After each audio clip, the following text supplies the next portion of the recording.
Good morning, everyone. Wait, I said that wrong. It's a great morning.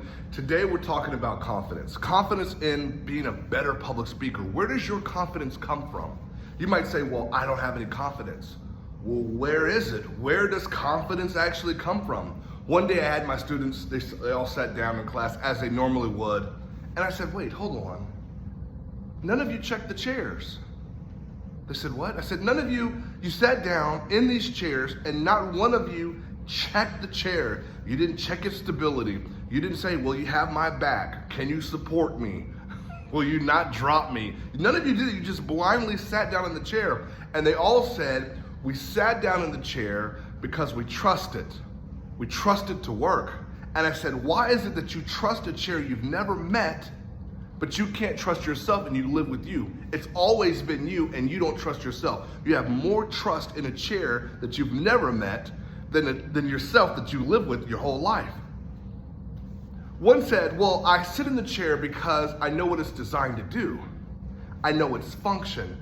I know it can support me based on its design. And I had to start shouting. I said, you don't trust yourself because you don't know what you were designed to do. You don't know what your purpose is. You don't know what your calling is. How can you, if you knew what your calling is, you would know that your calling is not always your career. I can't even touch that today. If you knew what you were designed to do, you knew what your function is, you know how you can endure something. Every chair, everything is put through an endurance test. The maker can see what it's designed to do, how much pressure it can handle.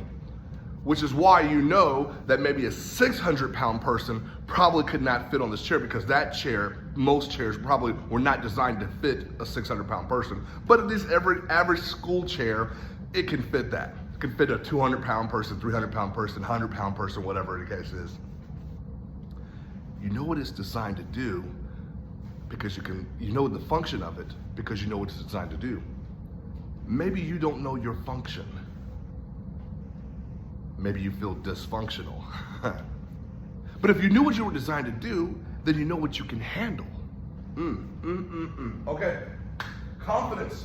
Where does it come from? I'm hoping that you can see this. In the middle of confidence, there's this letter I here, right there.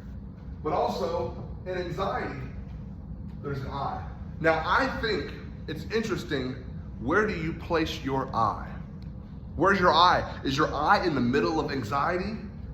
My anxiety, my depression, my insecurity, I. Where's your I? Because if your I is in insecurity, if your I is in anxiety, all you're thinking about is you.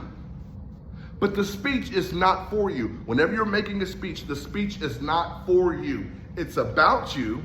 It might be from you, but it's not for you.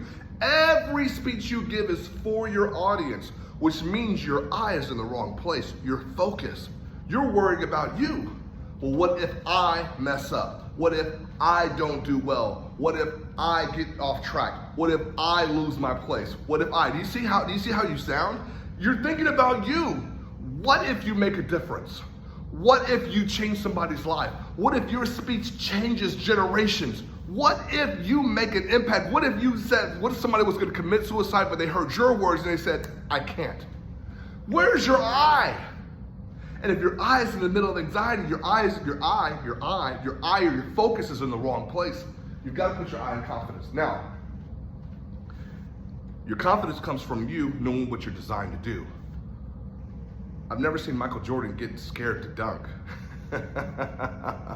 I've never seen Kobe Bryant scared to take a shot.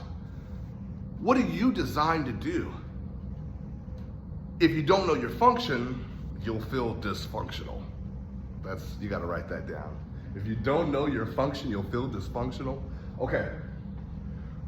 When you're speaking, the first thing you have to ask yourself is, what does my audience need to hear? And I don't have to say it, I get to say it. Okay, I'll prove it to you. I told my students, if there was a tornado coming to this room, and they said, Mr. Harris's class, they said, they're gonna send you to come to our class to tell us, hey, there's a tornado coming, you have to evacuate. If they sent you You would never say, well, I'm nervous. I don't know what to say. I'm afraid. No, because you know our lives are at stake based on your words. Now you know that your words have power. Because whether you do speak up or whether you don't, whether you show up or whether you don't, it has real world impacts. The speech is not for you. It's from you, but it's not for you. Every speech is for your audience. What do you need to say that has an impact for them? That is confidence, knowing that you can shape their day, shape their generational cycle, shape something that they're going through. For the better, you can improve it, you can change it, you can transform it. Ooh, where does your confidence come from? Maybe your eye is in the wrong place.